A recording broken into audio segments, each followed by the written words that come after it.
Et en fait, moi, ça a été la grande désillusion parce que si j'écris un livre sur le marketing responsable, je veux que le fond et la forme soient alignés. Un truc de découverte qui était très, très chouette et qui m'a permis, de redonner un nouveau souffle aussi à mon envie de créer la prochaine saison, quoi. On sait jamais, sur un malentendu, ça peut marcher. Mais en fait, c'est pas si mal ce que j'avais fait. C'est peut-être un succès alors. Mais elle est où la podcast Money? Faire un podcast, c'est le Far West. J'ai oublié de parler de ça. Un peu flou, non? Je suis un peu perdue. Vous trouvez pas qu'il y a un truc dont on ne parle pas assez quand on crée du contenu? Ce sont toutes ces pensées qui s'entrechoquent dans nos têtes. Et ouais, on va pas se mentir, avoir son propre média, c'est souvent osciller entre deux extrêmes. Je suis un putain de génie et j'en peux plus. Mais ce projet, on va pas l'abandonner, on l'a dans les tripes, on y pense jour et nuit. Est-ce qu'il y en a vraiment qui arrivent? Je rencontre tous les jours des créateurs et créatrices qui transforment leur projet en succès. Il n'y a pas de magie là-dedans, juste de la stratégie et de la détermination. Alors j'ai eu envie de vous en faire profiter. Comment on développe son média? Quelles sont les méthodes qui fonctionnent vraiment? Est-ce qu'il y a des erreurs à éviter absolument? Et la monétisation dans tout ça? Je vais chercher pour vous les réponses à ces questions. Mon but, vous donner les moyens de vos ambitions et vous pousser à passer à l'action. Je suis Anne-Claire Leca et vous écoutez Antipop, le podcast qui explore les stratégies de croissance des créateurs de contenu. Bonne écoute!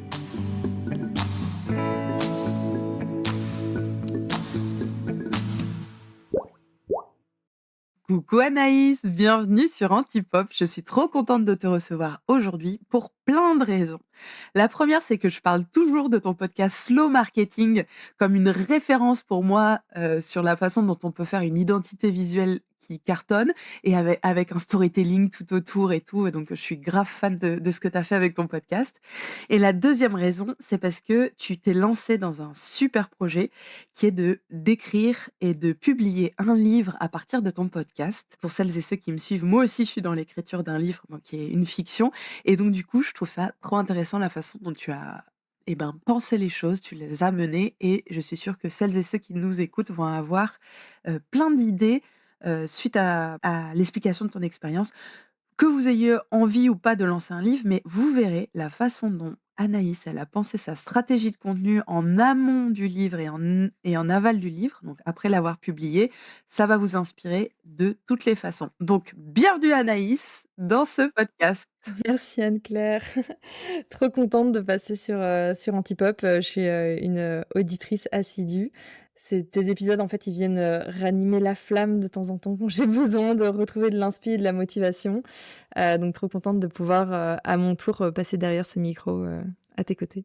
Ouais, tu bien fait de c'est toi d'ailleurs qui m'as contactée pour me dire: «Hey, je sais pas si t'as vu ce que j'ai fait» et je te remercie parce que je t'avais dans le collimateur et c'est marrant que tu parles de raviver la flamme parce que je fais souvent un peu, le lien entre la relation qu'ont les créateurs, créatrices avec leur podcast, avec une relation amoureuse, parce que c'est quelque chose sur le long terme où on doit faire le bilan régulièrement, revoir ses objectifs, avoir de la créativité et cetera donc c'est marrant que tu utilises aussi ce terme-là. Alors raconte-moi, on va pas faire le patacou fin, reprendre tout depuis le début, la genèse de ton podcast. Moi, ce qui m'intéresse vraiment, c'est comment est-ce que tu as eu un jour l'idée de te dire: «Je vais lancer un livre» après avoir lancé un podcast? Raconte-moi, c'est quoi l'étincelle, la première fois que tu as eu cette idée-là? Sans faire toute la genèse, et le podcast et le livre viennent à chaque fois d'une frustration, tu vois? Le podcast, il est né d'une frustration de pas avoir de médias dédiés à comment faire du marketing autrement et que moi, j'étais là, OK, c'est bien, mais genre les newsletters et les podcasts que j'ai écoutés jusqu'ici, rentrent plus dans le spectre de croyances et de valeurs que j'ai aujourd'hui et je sentais qu'à chaque fois, j'écoutais quelqu'un et j'étais là: «Oui, mais les ressources limitées», enfin, tu vois? Genre, j'étais un peu, genre: «Comment est-ce qu'on fait pour faire les choses différemment?» Donc ça, c'était ma première frustration qui a fait naître le podcast et la deuxième frustration qui a fait naître le livre, c'est, après avoir lu quasiment tous les livres de marketing responsable existants aujourd'hui, c'était de me dire, bah ok, le constat, il est là, il est posé, on sait, le marketing a une responsabilité dans la surconsommation, juste pour ne donner qu'un exemple aujourd'hui, mais comment est-ce qu'on fait pour faire autrement? Et genre, qu'est-ce qu'on fait?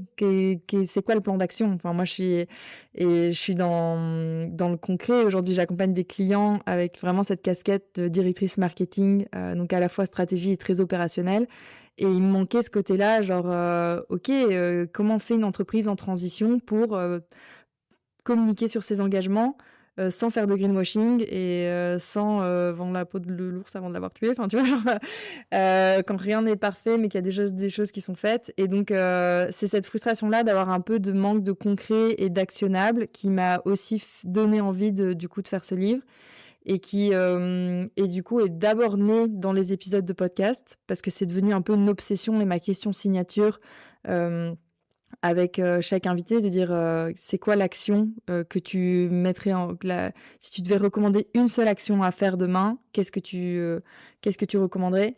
Et du coup, c'est devenu un fil rouge en fait au fur et à mesure des saisons. Et ce fil rouge-là, bah, en fait, il est devenu se concrétiser dans le livre, quoi. Trop bien, trop cool. C'est un truc qu'on a en commun, toi et moi, au-delà des valeurs de marketing responsable, d'éthique et cetera, c'est, l'obsession pour le passage à l'action parce qu'en fait, il y a pas une théorie qui peut, survivre à un passage à l'action et parfois la théorie est enrichie par le passage à l'action donc je me reconnais bien dans ce que tu partages. Une fois que tu as pris conscience de cette frustration et que tu t'es dit: «Je vais en faire un livre», comment est-ce que tu t'es organisée et comment voilà, est-ce que tu as travaillé avec des personnes? Est-ce que tu étais toute seule? Ça a été quoi un peu ton process de conception et de rédaction de ce livre? Bah, déjà, ce qui était très drôle, c'est que la première fois que j'ai vraiment osé dire à voix haute j'ai un projet de livre, je l'ai fait dans un épisode du podcast que je faisais pour les 1 an du podcast, où j'étais interviewée par Laureline Dargerie, que j'avais déjà interviewée sur les sujets des récits et des nouveaux imaginaires durant la première année du podcast Slow Marketing. Et donc, je fais cette interview avec Laureline. Donc, c'est elle qui me pose des questions. Je dis pour la première fois, j'ai un petit projet fou qui peut-être verra le jour un jour, tu vois, genre vraiment avec plein de suppositions de fou, mais genre qui suis-je pour dire ça? Et en fait, on finit l'interview et donc on est là à discuter, on n'enregistre plus. Et là, elle me dit, by the way, moi, je suis éditrice en freelance et en fait, un projet comme le tien, genre ça m'intéresserait trop. Et enfin, tu sais, elle me dit, je pose ça là, puis et en fait, Laureline, du coup, que je ne connaissais que de visio et d'enregistrement de podcast finalement, à chaque fois, on avait des discussions passionnantes. Et puis genre, et là, j'étais là, bah en fait, s'il y a une personne avec qui je dois travailler, c'est elle. Et donc, enfin, c'est pour ça, genre le lien podcast et livre, il est là depuis le début.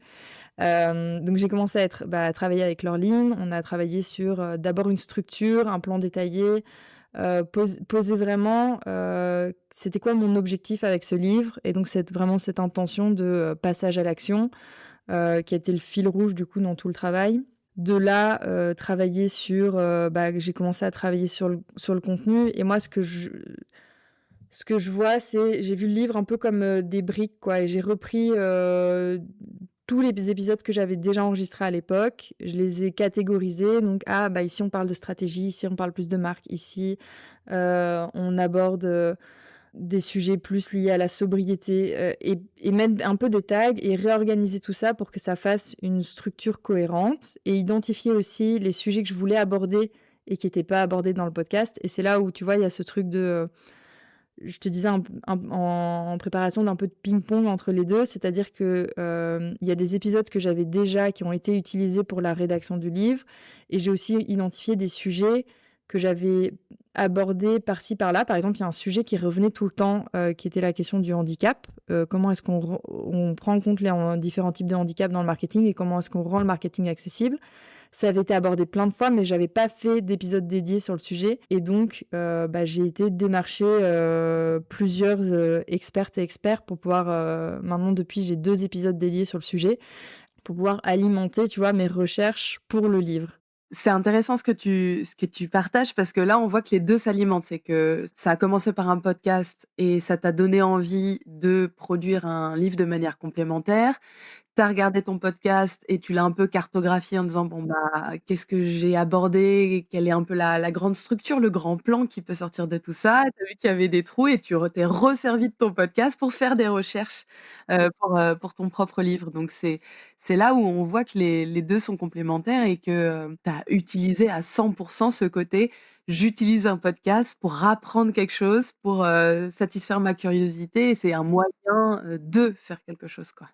Ouais, ouais. Bah, moi, l'objectif du podcast Slow Marketing, dès le début, c'était de parler avec des personnes qui en savaient plus que moi sur des sujets qui m'intéressaient, quoi.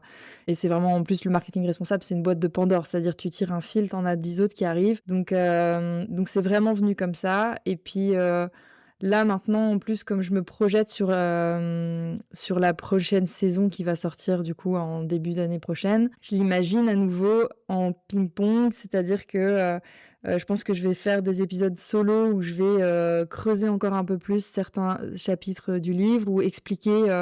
Là, je me vois bien. Donc, chaque chapitre prend une thématique, par exemple, comment repenser sa stratégie. Et à l'issue de chaque chapitre, tu as vraiment 5 actions en mode fiche, comme tu pouvais avoir dans tes cahiers de vacances à l'époque, pour pouvoir mettre en place une stratégie plus soutenable, par exemple. Et là, je me dis, bah, les fiches sont très synthétiques parce qu'elles ont pour objet d'être vraiment hyper synthétiques pour pouvoir être actionnables par tout le monde. Mais je me dis, ça peut être intéressant dans un média podcast, de rentrer plus en détail dans ces fiches d'action-là et donner des exemples concrets de comment moi je les applique, tu vois. Donc là, je me projette, tu vois, sur des épisodes qui vont reprendre le contenu du livre, mais le mettre en podcast. C'est trop bien, c'est trop bien. L'autre fois, quand on préparait cette interview, tu m'as montré, ton livre et j'ai vu qu'il y avait des QR codes parfois. Est-ce que c'est aussi un autre lien aussi que tu as fait entre le livre et le podcast, je crois? Oui, parce que du coup, dans le livre, je cite des épisodes et par exemple, sur la partie, le chapitre sur la marque engagée, je cite l'épisode que j'ai fait avec Hélène Môme sur justement le branding des marques responsables. Et donc, du coup, bah, je vais citer des éléments clés qu'elle m'a dit, que je vais synthétiser, mais je vais avoir un encart qui va dire bah, si tu veux aller plus loin et écouter l'épisode en entier avec Hélène, bah, tu as un QR code qui t'amène directement sur l'épisode, quoi. Trop bien, trop cool. Ce livre donc du coup, tu en as eu l'idée, tu as commencé à collaborer avec, Laureline, vous avez fait un plan, tu es passée à la rédaction. Est-ce qu'il y a des choses qui t'ont étonnée, dans la rédaction de ce livre? Est-ce que, il y a voilà, une organisation que tu as dû faire évoluer, quelque chose que tu as particulièrement appris et qui t'a surprise dans ce process d'écriture? Je pense enfin, ce qui m'a étonnée, c'est que j'ai dû, c'est d'être capable déjà d'écrire ce livre tout en continuant à «travailler» entre guillemets. J'ai pas pris de pause, tu vois? Genre, j'ai pas pris 3 mois off pour pouvoir écrire le livre parce que, j'avais besoin de temps aussi, de respiration et entre les phases d'écriture. Donc moi, ce que j'ai essayé de faire, à nouveau, ça fonctionne avec mon mode de fonctionnement. Je suis TDAH, j'ai besoin je fonctionne avec très bien en hyper focus, mais du coup, mais ça a été un apprentissage. C'est-à-dire que les premières sessions d'écriture que je faisais, il y a eu des sessions qui ont super bien fonctionné et d'autres qui ont été des échecs complets. Et ça a été de me dire: «OK, en fait, là, cette session-là, elle a bien fonctionné parce que, j'étais toute seule, à Anvers, c'est juste une ville qui est à 1 heure de chez moi et que, j'avais personne à voir, que je comprends pas le néerlandais et que j'étais dans ma bulle, dans des cafés et qu'en fait, j'avais pas de distraction possible. Et là, c'est un week-end où j'ai bombardé sur l'écriture. Et donc, une fois que j'avais fait ça, bah, je m'étais dit: ah bah la prochaine fois, je vais me louer un petit Airbnb dans les Ardennes. Et pareil, quoi, il y aura rien d'autre à faire que peut-être marcher sous la pluie et sinon écrire. Et c'est de trouver les contextes qui fonctionnaient bien pour moi. Ça a été. Et c'est aussi un chouette apprentissage personnel, tu vois, de savoir quand est-ce que tu arrives à être super efficace et productive. Et de savoir aussi que j'avais besoin de ces moments de break, tu vois, et de lâcher complet. Et c'était un peu terrifiant des fois parce qu'entre ces sessions d'écriture intenses, j'avais ma vie, je reprenais ma vie, mon quotidien avec mes clients, mon sport, mes copains, ma vie, quoi. Et où je ne pensais, enfin, sur le papier, je pensais plus du tout au livre. Et des fois, c'était un peu terrifiant parce que je prenais des espèces de vagues d'anxiété mais je suis censée rendre mon premier draft et nanana à telle date et je n'avance pas du tout. Et en fait, après, de comprendre qu'en fait, j'ai besoin de ces moments où sur le papier, j'y pense pas, mais en fait, j'y pense quand même parce que quand je revenais à l'écriture, j'étais là, ah, mais si, Anaïs, regarde, t'avais fait ça la dernière fois avec ton client ou t'as lu telle info et en fait, ton cerveau, il est quand même toujours en background en train de réfléchir à ces sujets. Et donc, ouais, c'est un chouette apprentissage, même sur là aujourd'hui, la manière dont je travaille. Je me laisse plus de ces moments d'intensité et de break complet et j'apprends à plus à les apprécier qu'avant. J'étais là, ah non, non, il faut que je sois tous les jours de 9h à 18h en train de. Enfin, sinon, ça n'avance pas, tu vois. En fait, je fonctionne pas comme ça, donc ça n'a pas de sens de forcer ce fonctionnement. Un projet aussi immense qu'un podcast ou un livre, ça nous apprend, souvent la façon dont on fonctionne et surtout que la créativité, elle est très liée à comment on se sent à l'intérieur. C'est un bon reflet de notre santé mentale et notre santé mentale, elle est liée à notre hygiène de vie en général. Donc, c'est très intéressant ce que tu partages. Une fois que tu as fait ces sessions d'écriture, que tu as eu un manuscrit, qui se tenait à peu près, j'imagine que tu t'es dit: «Bon, bah, je vais contacter des maisons d'édition». Comment ça s'est passé? Comment tu t'es organisée là pour passer de: «J'écris en sous-marin, peut-être je l'ai dit 2-3 fois du bout des lèvres dans mon podcast» à, «Je sors du bois», quoi? Bah là, ce qui était chouette, c'est que comme j'avais l'accompagnement de Laureline, qui a l'expérience, qui a bossé 10 ans chez Gallimard, tu vois, il y avait vraiment ce truc de, bah, elle, quand j'avais assez de contenu, mais pas trop non plus, elle me dit, bah, c'est le moment où on peut présenter ton livre aux maisons d'édition. En toute transparence, les contacts avec une maison d'édition, c'était pas fou. J'ai contacté différentes maisons d'édition. J'ai aussi contacté différentes personnes de mon entourage qui étaient éditées déjà avec ces mêmes maisons d'édition-là ou d'autres, mais pour aussi comprendre, tu vois, c'était quoi le marché du livre, qu'est-ce que ça veut dire toucher des droits d'auteur, quand, comment, le système. Et en fait, moi, ça a été la grande désillusion. Ça a été de prendre conscience que, ah ouais, en fait, tu vois, là, je vais passer 1 an et demi, 2 ans peut-être à écrire un livre. J'ai zéro mon mot à dire sur quand, comment il est publié. Et le comment, pour moi, était super important parce que si j'écris un livre sur le marketing responsable, je veux que le fond et la forme soient alignés. Et donc, j'avais un niveau d'exigence sur, bah, ça doit être imprimé à minima en Europe et même voire plutôt France ou Belgique, tu vois, que je dois avoir mon mot à dire sur la mise en page, le type de papier utilisé, enfin, toute l'éco-conception, parce qu'en plus, c'est un des chapitres du livre, donc je me voyais pas genre avoir un chapitre dédié à ça. Et puis en fait, ton livre, il est imprimé à l'autre bout de la planète et il revient en bateau cargo. Enfin, tu sais, genre, enfin, plus le système de distribution aussi, c'est assez. Enfin, les feedbacks que j'en ai eus sont vraiment pas bons. C'est-à-dire que ton bouquin, il est envoyé, ok, c'est dans plein de librairies, mais sans vraiment d'accompagnement pédagogique sur la promotion. Sauf que moi, j'écris un livre qui est quand même assez niche, qui a besoin de cet accompagnement-là aussi. Et qu'en fait, du coup, bah, il est mal mis en avant, mal promu, donc pas vendu, et que derrière, on te le renvoie dans un état pas possible et qu'in fine, tu dois plus d'argent à la société de distribution que toi, t'as vendu de livres, et en fait, tu touches 1 € par livre. Enfin, tu vois, genre, enfin, j'étais là, les comptes sont pas bons. Après, je sais pas si. Donc, bref. Et donc là, j'étais là, grosse désillusion, parce que c'est un secteur que je connaissais pas, et bon, j'étais là, ok. De là, je m'intéresse à l'auto-édition, et du coup, je fais le même process. Je rencontre plein de personnes qui se sont auto-éditées et qui ont notamment fait imprimer leurs livres, pour le coup, en Belgique et en France. Et je me rends compte que c'est possible, que c'est pas si compliqué. Bon, je dirais peut-être moins ça aujourd'hui avec 1 an de recul.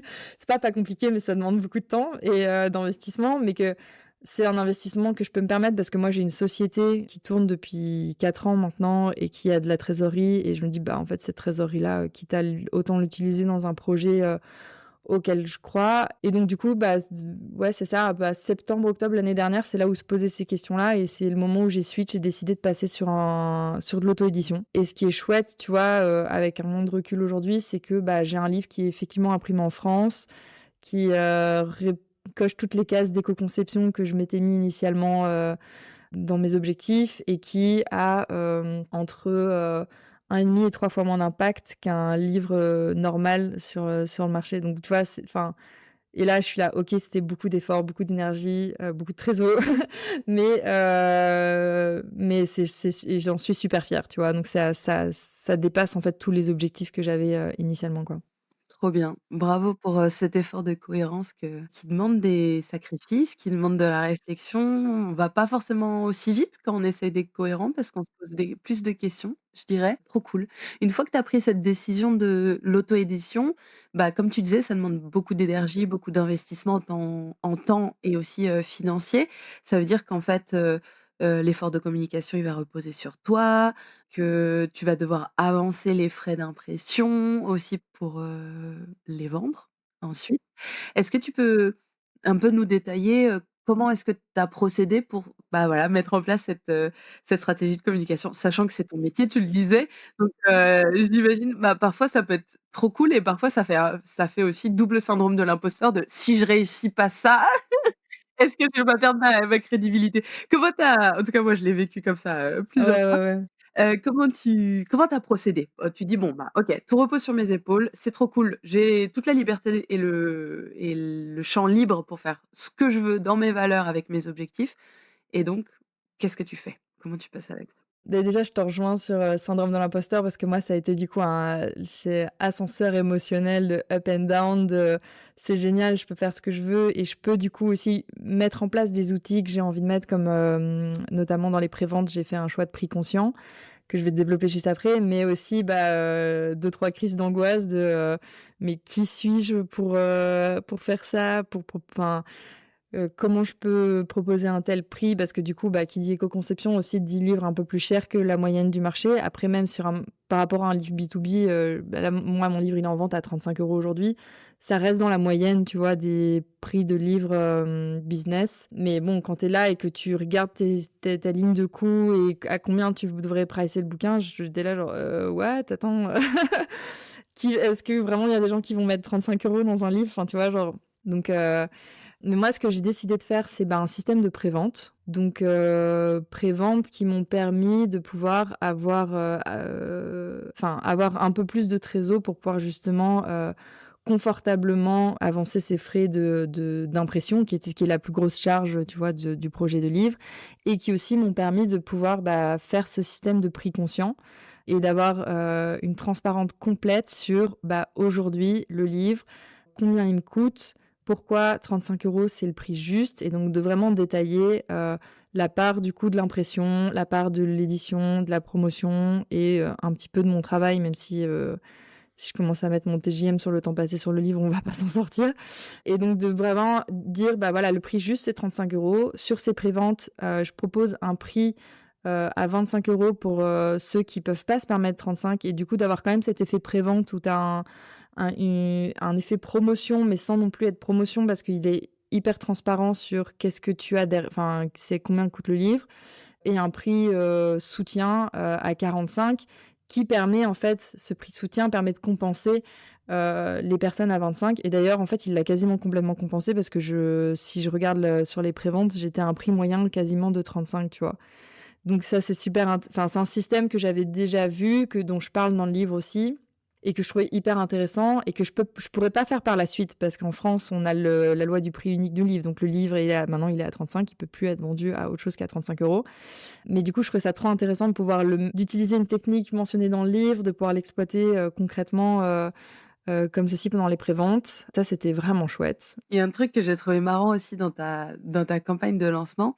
Je mentionnais, ta cover et ton identité visuelle, c'est que donc ton podcast, il s'appelle Slow Marketing et c'est sur le marketing responsable et on voit la gueule d'un T-Rex qui ouvre et un peu l'histoire qui est racontée derrière, c'est que si on continue comme ça, on va finir comme les dinosaures. Donc moi, je trouve ça hyper, malin comme histoire, c'est très puissant. Il y a juste en une image, on comprend ce que tu veux dire, sur le fond et la forme et donc du coup, tu avais réutilisé cette image, du T-Rex. En gros, tu avais, fixé un certain nombre de préventes pour pouvoir, et bien, arriver à un certain, Bah, je bah, tu vas m'étais nous mis un expliquer objectif comment de tu l'avais ouais. fixé, mais en gros, tu avais mis en scène ce petit dinosaure avec une jauge qui augmentait au fur et à mesure et du coup, je trouvais ça chouette aussi que du coup, tu ailles aussi au bout de l'histoire que tu avais commencé à mettre en place avec, ton podcast, que tu le déclines sur le site internet, du livre et cetera. Est-ce que tu veux réagir là-dessus? Bah, en fait, ce qui est marrant avec ce projet, c'est que, dès le début, quand j'ai eu le nom du podcast Slow Marketing, j'ai eu la baseline, le marketing qui veut pas finir comme les dinosaures et en fait, moi, j'ai juste une petite obsession pour les dinosaures depuis, qui est partie d'une blague et qui est maintenant une collection de 100 dinosaures, vintage chez moi et en tatouage. Heu et c'est juste, tu vois, genre cette petite obsession-là et qui était là. En fait, c'est fun, ça me fait marrer. Genre, j'adore Jurassic Park, donc le logo, il est parti vraiment d'une ode à Jurassic Park, au début et juste ça me fait marrer en fait, ça devient l'univers et c'est un univers qui est complètement décalé, mais dans lequel, du coup, à nouveau, que je me suis toujours permis de garder ce décalage dans le podcast et que j'ai pu continuer à garder dans le livre parce que j'avais la main sur tout et tu vois, quand je t'ai parlé des prix conscients, chaque pack avait le nom de, pack Diplodocus, T-Rex, enfin et ça, je trouve c'est le moment où tu peux t'éclater dans le marketing et la communication, c'est quand tu es dans un univers et que tu peux jouer avec, jusqu'au bout, quoi. Les stickers que j'ai fait pour les préventes et pour les soirées de lancement, c'est des stickers avec des dinos, avec des météorites, enfin, tu vois, genre, j'ai continué à jouer sur cette carte parce que ça me fait juste marrer Sur et que l'univers. c'est fun, quoi. Genre, j'ai je peux te le montrer là, il se verra pas, mais il y a un des stickers, un de mes préférés, c'est un grand diplodocus et c'est écrit, «Survival of the slowest». Voilà. Là, tu as mentionné, des soirées de lancement et cetera, donc tu es allé un petit peu tu nous as fait une ellipse temporelle, jusqu'au Oui. lancement. Comment tu as procédé pour annoncer, ce livre? Est-ce que tu as fait un peu de teasing? Est-ce que tu as fait des épisodes build-in publics dans ton podcast? Est-ce que tu t'es concentré sur LinkedIn parce que tu es très active sur LinkedIn? Comment est-ce que tu as procédé pour faire cette stratégie de pré-lancement et de lancement? Alors là, il y avait le plan et puis il y a eu la réalité. Dans le plan, je voulais faire une saison, vraiment en mode building public, dans les coulisses de, la création du livre avec, des interviews de l'imprimeur, mes off de «je suis en train d'écrire» et cetera. Dans la réalité, absolument pas parce que, j'étais en train d'écrire un livre, de travailler et d'avoir des saisons de podcast, en cours et donc rapidement j'étais là: «OK, bon, ça ne fonctionne pas». Le building public, il s'est fait naturellement pas mal sur Instagram aussi finalement, qui était pas un réseau que j'utilisais beaucoup, mais en fait je montre, ma vie en train d'écrire, tu vois? Et des questionnements que j'ai, j'avance et je relis le livre pour la 50e fois. Je pense que c'est la dernière, non, toujours pas.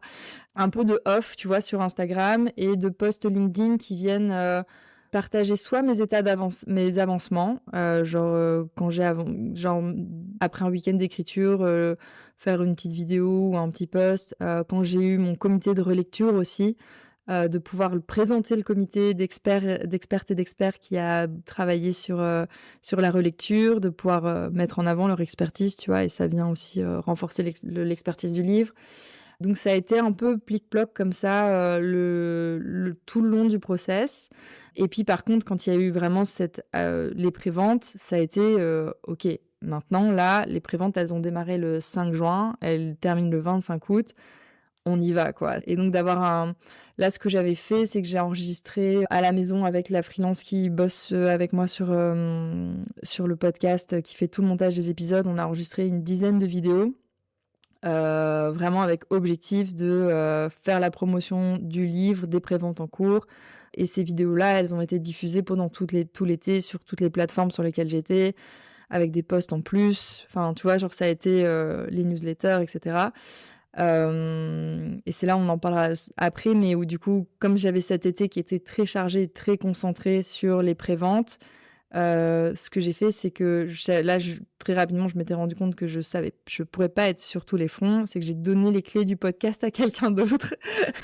«Tiens, je te passe les clés de la maison, tu la gardes pendant que je suis en vacances». Enfin non, mais que je fais autre chose. On en reparlera un peu plus après, mais du coup, ouais, tout mon été était vraiment, focus sur ces préventes-là, avec, des communications, dédiées soit à des chapitres spécifiques, soit à tout le process du livre, soit à l'éco-conception ou sur l'auto-édition. Enfin, tu vois, j'ai plein pris de sujets différents, ouais. Ce que tu viens de citer, c'est les angles des vidéos, par exemple, que tu as pris. Tu as expliqué, bon, pourquoi je fais un prix conscient, par exemple, comment est-ce que j'ai réfléchi, pourquoi l'auto-édition, pourquoi la Ouais. co-conception, c'est ça? Et c'était à la fois sur la forme du projet et un peu ce qui sous-tendait tes décisions et aussi la promesse, c'est Ouais. un guide, comment ça va vous aider, c'est ça? Oui, c'est ça, à la fois fond et forme et à la fois, il y a notamment il y avait quelques vidéos qui étaient hyper spécifiques sur certains sujets qui, je savais, allaient, un peu plus, tu vois, tiquer, donner envie, d'acheter le livre et l'idée, c'était vraiment de créer toutes ces opportunités, en fait, de communication, de répéter mon message, quoi. Parce qu'en fait, il y a finalement que ça qui fonctionne, mais à chaque fois avec un angle différent pour pas n'avoir l'impression de me répéter non plus. Ça, c'était hyper important pour moi. Tu as mentionné le comité de relecture. C'est, quelque chose, dont je suis fan parce que je suis une fervente, évangélisatrice de la co-construction, de comment est-ce que tu peux collectivement, utiliser les regards, les expériences, les compétences, d'un petit groupe pour t'aider à accomplir un projet, ambitieux. Comment est-ce que tu as procédé, pour, recruter les gens de ce comité de relecture? Et c'est quoi le rôle concret que tu leur as donné, pour qu'ils puissent participer au livre? Alors ce comité de relecture-là, il se constitue essentiellement de personnes que j'avais rencontrées via le podcast, donc quasiment toutes, si je dis pas de bêtises, je les avais déjà interviewées via le podcast, mais pas en 100 pas à 100, mais je l'ai commencé d'abord par rechercher dans les intervenantes du podcast, parce que du coup, c'était des personnes qui étaient déjà familières avec, l'univers slow marketing et je réfléchis, les personnes qui et après, bah, et j'ai essayé à chaque fois de matcher avec des sujets, quoi. Il y avait des évidences, tu vois, sur, le dernier chapitre qui est sur la décroissance, bah, j'ai forcément demandé à Nicolas Lambert avec qui j'avais fait un épisode dédié sur la décroissance, et on avait eu un chouette, débat parce qu'on n'était pas forcément d'accord sur tous les points. C'était évident pour moi que c'était à lui de relire s'il acceptait bien entendu, ce chapitre. Le chapitre sur le greenwashing, bah, j'avais déjà fait un épisode aussi dédié avec, Maxime van der Mesteren qui a sorti une grosse étude, sur le greenwashing en Belgique, donc il y a en plus la partie data. Voilà, ça s'est fait comme ça s'est décidé, puis après il y avait des chapitres où il y a eu des trous, puis après j'étais là: «OK, qui dans ton réseau ou réseau de réseaux que tu connais pourrait, être le ou la bonne experte pour relire ce chapitre-là?» Et est-ce que tu les as fait se rencontrer? Genre, est-ce qu'ils étaient tous dans un groupe WhatsApp ou tu as fait une petite soirée avec eux? Ou, est-ce qu'ils avaient conscience de faire partie de la petite, communauté de soutien et de relecture? Ah non, c'est vrai que ça avec le recul, maintenant que tu le dis, ça aurait été assez chouette. Après, moi, ça a été aussi sur une période de vie où je traversais des moments difficiles, donc j'étais un peu en mode: «OK, faut que j'avance et que je fasse», mais là, comme tu dis, ça aurait été une chouette idée et ça aurait peut-être un truc que je pourrais refaire plus tard. Ça a été fait très, genre, pour le coup, en silo parce que je voulais aussi pas enfin, tu vois, on est tous, toutes et tous très occupés et donc aussi mon objectif, c'était de pas, surcharger les personnes qui allaient relire, tu vois? Et donc chacun avait son chapitre, et chacun avait un brief aussi assez très clair sur mes attentes de relecture, qui pour moi était principalement, bah, avoir un œil extérieur sur le texte, qui était ni mon éditrice, ni ma mère, ni moi, globalement et de, venir challenger mes idées, et les points que je mettais et aussi, bah, renforcer ou aider à aller plus loin sur le propos. C'était vraiment ça les trois grandes guidelines, de relecture et je voulais vraiment en fait, je voulais pas surcharger les gens non plus. C'est quelque chose que tu pourras prévoir pour les 1 an de la Oui, c'est ça. publication, ça peut être aussi une célébration.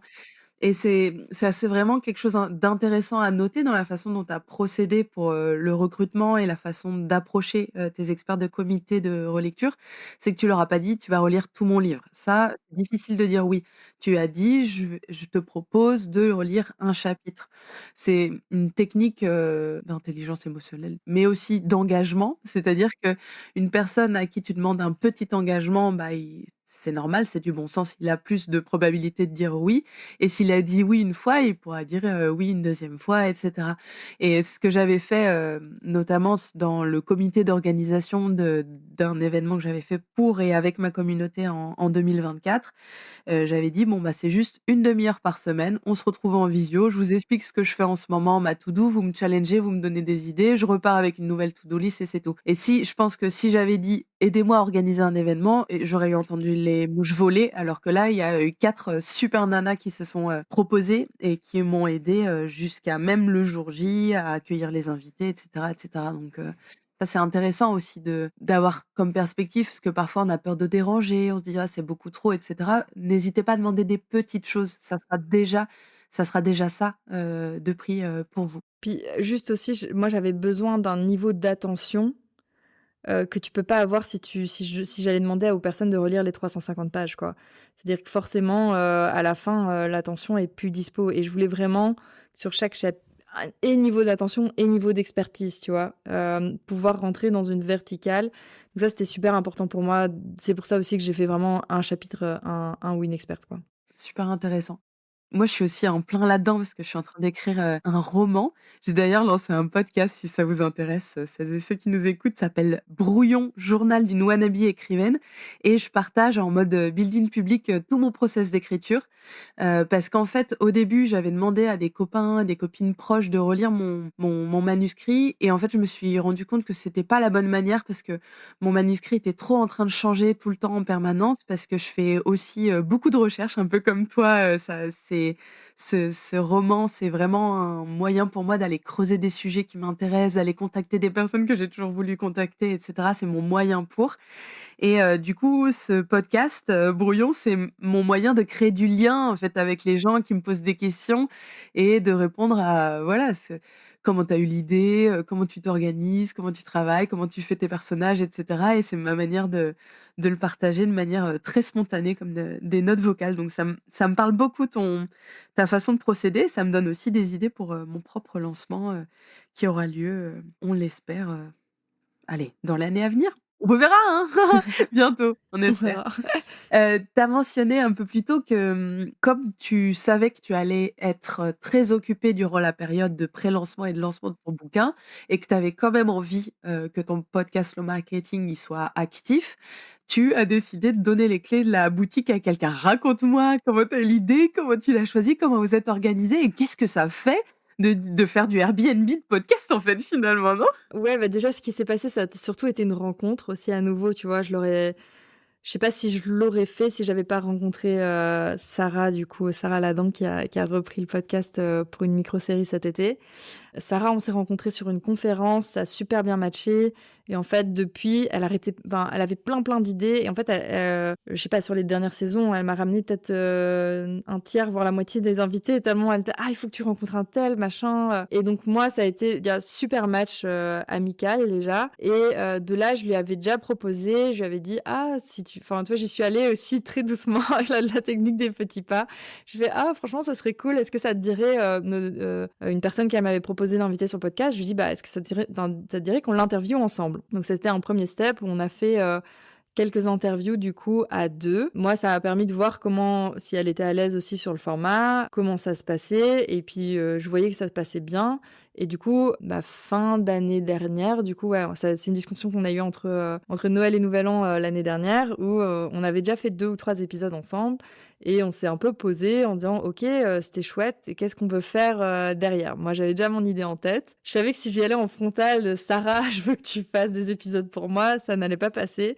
Donc c'est pour ça que j'étais allée vraiment doucement en mode: «Qu'est-ce que tu penserais de faire une mini-série sur», parce que et du coup on avait cette thématique qui était activer le désir, qui fait partie des fils rouges de nos conversations, de comment est-ce qu'on active le désir de changement chez les entreprises, chez les consommateurs, chez, les collaborateurs et cetera et je lui dis: «Bah, tu vois, regarde là, les épisodes qu'on a fait ensemble, ça s'est super bien passé, mais bon, je trouve que du coup, il y a un déséquilibre d'avoir 2 personnes qui interviewent une seule, enfin, même si à chaque fois ça s'est très bien passé parce qu'on est dans une chouette ambiance, mais ça peut être aussi impressionnant pour la personne qui se fait interviewer.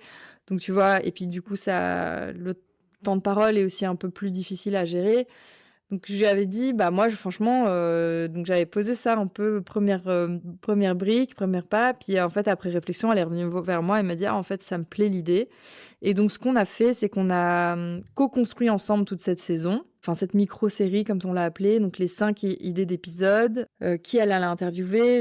On a travaillé ensemble, les interviews, etc. Je l'ai accompagnée sur ses premiers enregistrements. Il y a eu forcément des couacs et c'est normal. Et j'étais là, c'est totalement normal. T'es forcément obligé d'avoir des bugs sur tes premiers enregistrements et tu peux en avoir encore sur tes 60e. Zéro stress.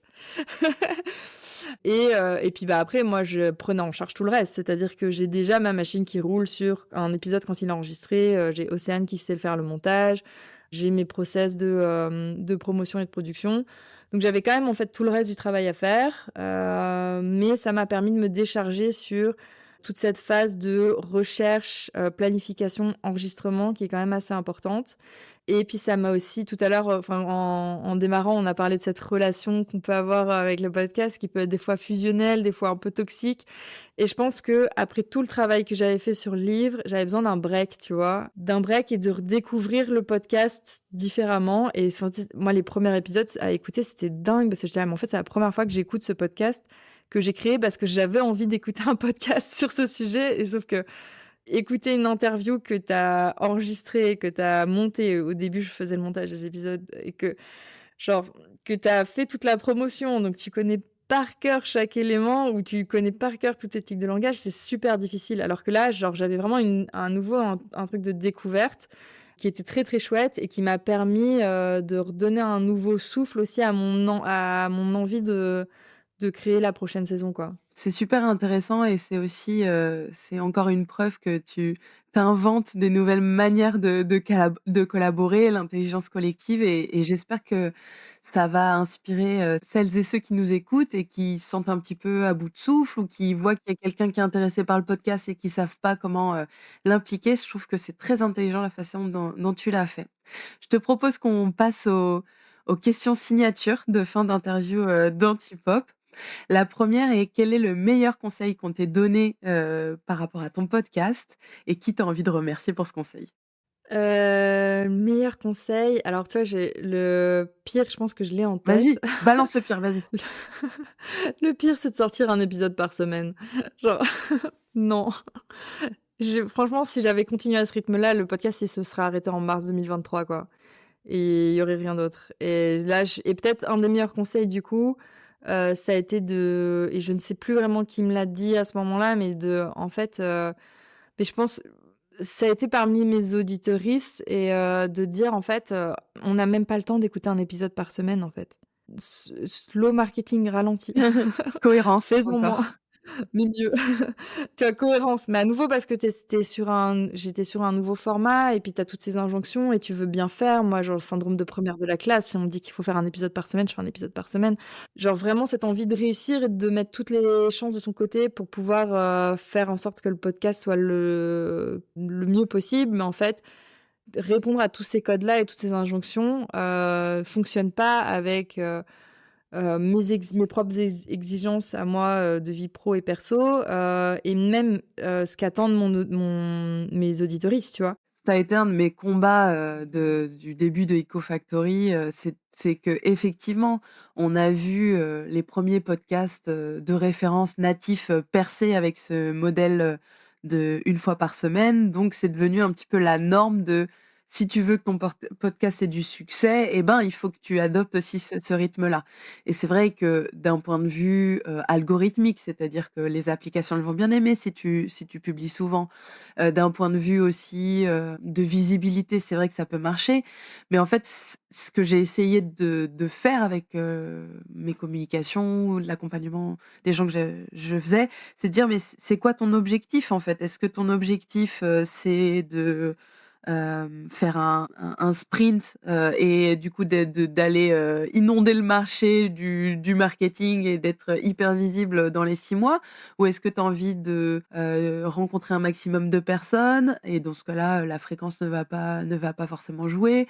Et donc en fait, de remettre en perspective ce pourquoi on fait le podcast, qu'est-ce qui est vraiment important pour nous et la façon dont on fonctionne, avec l'organisation qu'il y a derrière. Et de se rendre compte aussi, du prix que ça coûte en fait, parce que publier 1 fois par mois, ça il y a un prix en termes de visibilité, donc il faut compenser, peut-être avec une newsletter, peut-être avec une présence sur les réseaux sociaux qui va, du coup combler dans les moments de creux. Mais le prix à payer aussi d'un épisode par semaine, parfois, c'est l'épuisement, c'est, plus de vie sociale et cetera. Donc c'est intéressant de remettre tout ça en perspective. Trop bien. Et la deuxième question, c'est: quelle est la place du podcast dans ta vie et quelle est celle que tu as envie qu'il prenne, dans les 3 ans à venir? Moi, le podcast, en général, c'est dans mon quotidien, tu vois? C'est-à-dire que j'écoute toujours un podcast. Je suis toujours il y a les podcasts auxquels je suis abonnée, il y a des séries de podcasts. En ce moment, je suis dans une série, sur la réincarnation. Moi, je suis très, très, très, très large dans le spectre des sujets. Mais, mais tu vois, genre, ça fait partie de mon quotidien et j'adore avoir, quand je suis à vélo en train de courir, en train de cuisiner, avoir cette voix, ces histoires que je vais écouter donc et mmh et par rapport à mon podcast, peut-être pas dans mon quotidien parce que c'est, à nouveau là, j'ai plein de projets, mais c'est slow marketing. En fait, je veux continuer à le développer, je veux continuer à lancer les podcasts. Là, tu vois, je devais lancer la saison 6 initialement, mi-septembre, en même temps que lancer un livre. Excellente idée, Lol. Anaïs. Heu, genre quelle blague. Puis la vie m'a rattrapée, elle m'a dit: «Non, on va pas» et en fait, tu vois, j'arrêtais pas de me dire: «OK, si c'est pas mi-septembre, je le sors, début octobre». Puis en fait et puis là, à un moment donné, j'étais là: «Anaïs, là, tu n'as pas le temps de faire quelque chose de qualitatif et te poser vraiment sur les sujets que tu as envie d'aborder».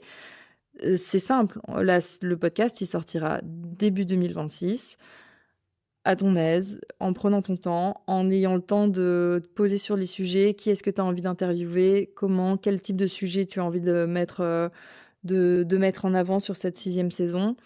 Et c'est à nouveau, genre de se poser et de prendre, en fait, prendre le temps de ralentir et de donner le rythme qui est nécessaire à ce que tu veux faire pour faire du travail de qualité, quoi. Trop bien. Merci pour, tout ce partage et bravo pour tout ce que tu as accompli, pour, l'ambition dont tu fais preuve, la cohérence aussi que tu essayes d'avoir et j'encourage vraiment les gens à aller regarder, ton livre et d'aller regarder tout ce que tu as déployé autour de ce livre parce que c'est super. C'est super sur le fond et la forme et je suis sûre que vous y trouverez, beaucoup d'inspiration.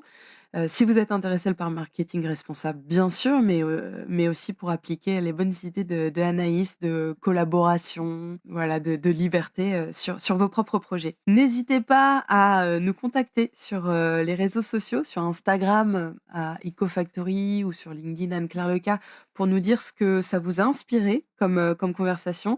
Si vous avez aimé l'épisode, contactez Anaïs Baumgarten. Je mettrai, ses liens dans les descriptions de l'épisode pour lui dire, parce que ça fait plaisir toujours. Et prenez soin de vous et de vos podcasts.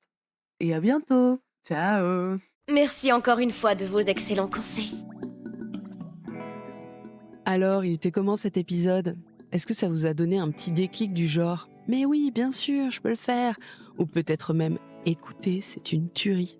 Vous m'envoyez ravi. Et si vous voulez encore plus de conseils, abonnez-vous à ma newsletter. Promis, vous ne serez pas déçus. Antipop est un podcast d'ICO, produit par Anne-Claire Leca. La réalisation sonore est signée Alice Krief des Belles Fréquences. Envie de prolonger la conversation? Retrouvez-moi sur LinkedIn ou Instagram. Les liens sont dans la description de l'épisode. Ah oui, mais aussi, mettez la plante d'étoiles, les petits avis qui font plaisir. Vous le savez, ça vous prend 2 secondes et moi, c'est comme le fromage sur les macaronis, ça me fait trop plaisir à chaque fois de vous lire. À très vite!